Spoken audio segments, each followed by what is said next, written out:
Welcome to Trading Lounge and the Australian reports. We'll start on the daily and work through. And in a nutshell, we're looking at wave 3 in A wave and a triangle pattern, which is 5 waves in Elliott, an A and a B and a C and a D and an E wave here for the B wave. And once that's completed, down for the C wave here.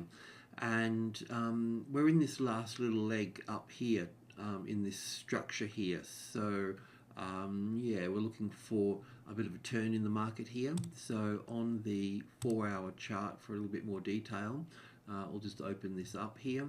So from wave D here, we were looking at an A and a B and a C here for the A wave, and an A and a B and a C for the B wave.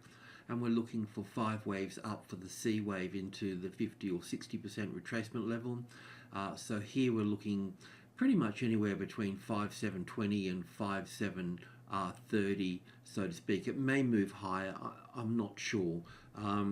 But our focus is really looking from wave B here, counting 5 waves up to wave C here. So let's go in and do that. But before that occurs, we're looking for a move down after that. So we still need to gather that evidence. And once we get the top here, we'll be looking for a 5-wave structure down, and then we'll be looking for an ABC correction back up. That can help us here with a nice safe setup there, because if we get 5 waves here and we get 3 waves here, then that would be the setup for that move there. But even if we get 5 here and we get 3 here, we can move in a bit closer up here, wherever that may be.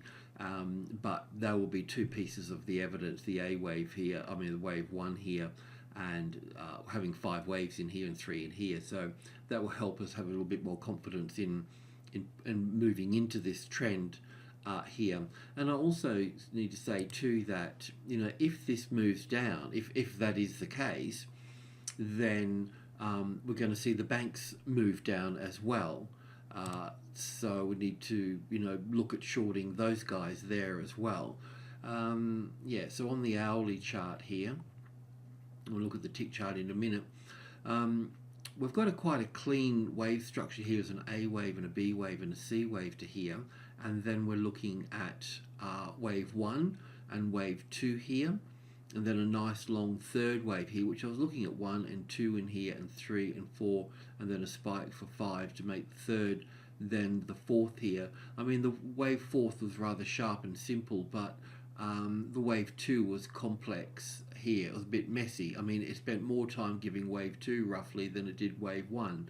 That may not be the case, but it was quite balanced anyway. So the complexion was in here, and the simplicity was in here. Normally you would see wave 2 simple and wave 4 complex, but normally the case, but it's either one or the other. So now we're looking at wave 5 to the upside.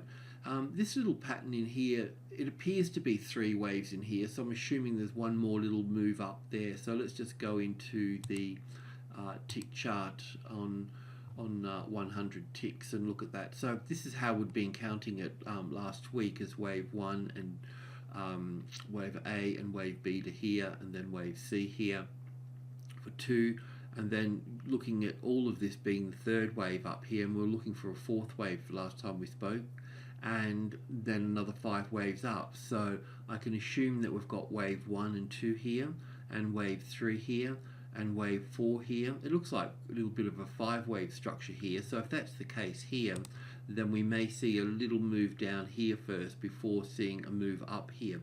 This move up here would be roughly the same length as wave 1, and normally would expect to take a high out here, but it doesn't actually need to do that. But I'm thinking between 520 and 530, if this market found a nice tested support on top of 5730 here, the 30, the number 3, which would be the top of group 1, then we'd actually even have to look higher from that point and try and reconcile the error that I've made in the count. But so at getting a tested support on 30 is where I'd be wrong, okay?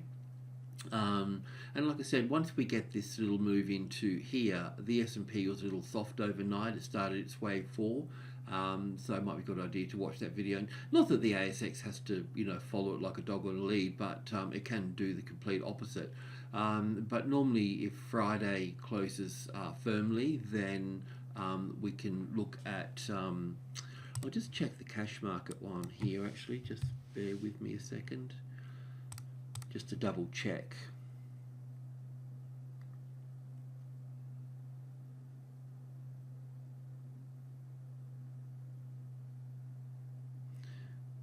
Yeah, I'm not really getting a reading for that, but there is a gap over here on the cash market at 5730 here. So this market will well, the futures market would want to cover that gap, not so much this market.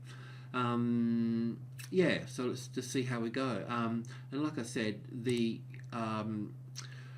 if this moves up here, I can draw over this side here. So if we get wave 4 here and we move up for wave 5 here into 530, then what we need to do is we need to look for the first little 5-wave structure to the downside like this, and then that might not be conclusive as the bear market started, but it's a start. It's a start that we can use because it's a trade that we can use to get break even on.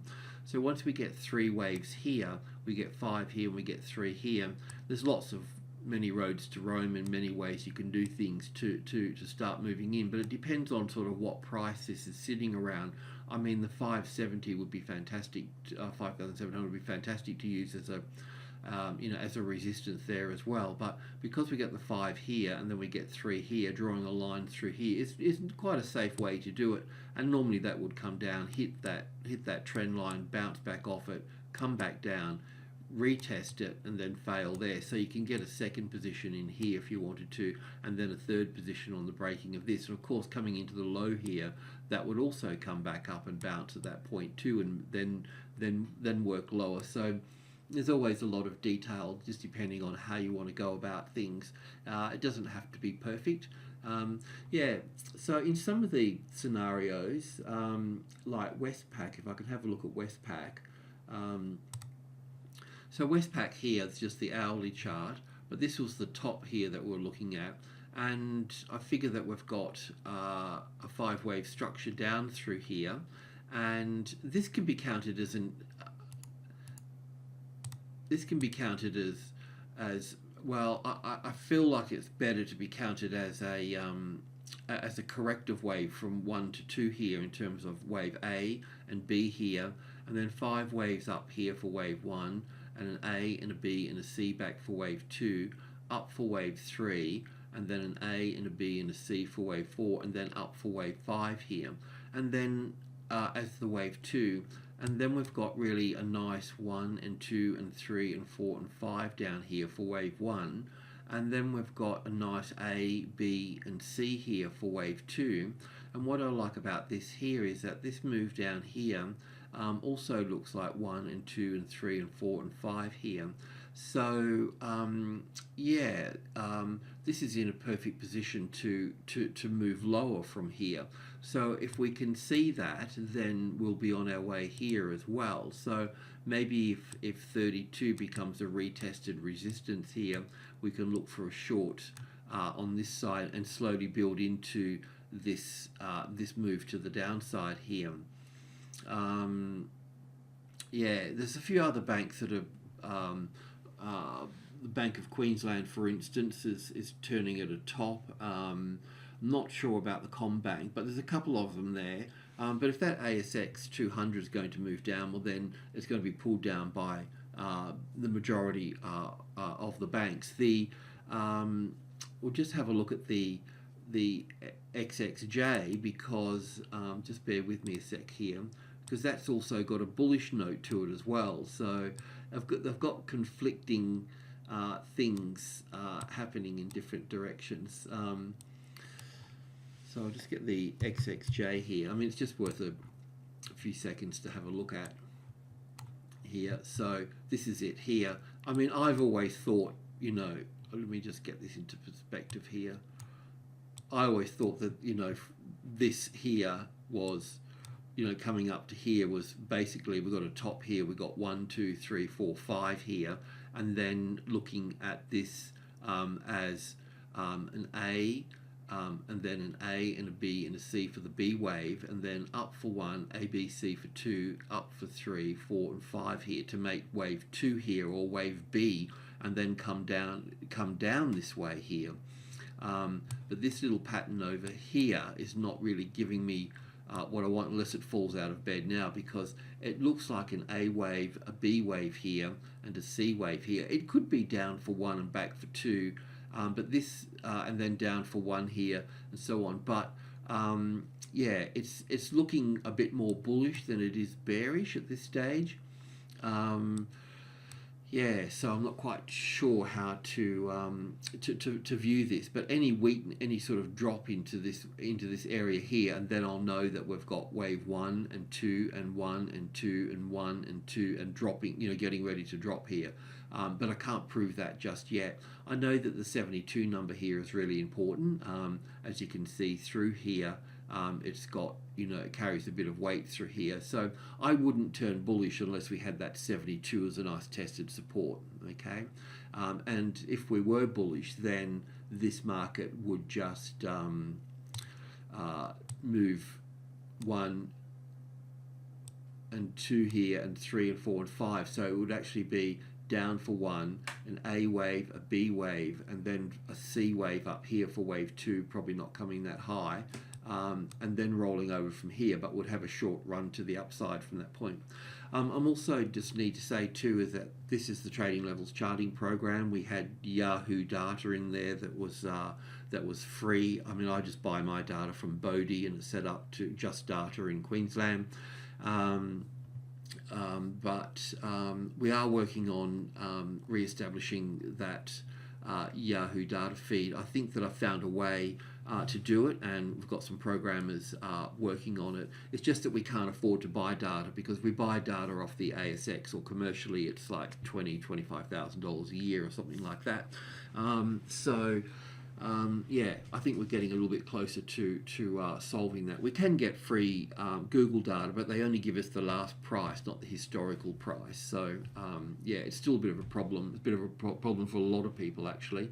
But anyway, I just thought I'd mention that we're still on the case with that, and we may have a solution for that very shortly. Alrighty, cheers.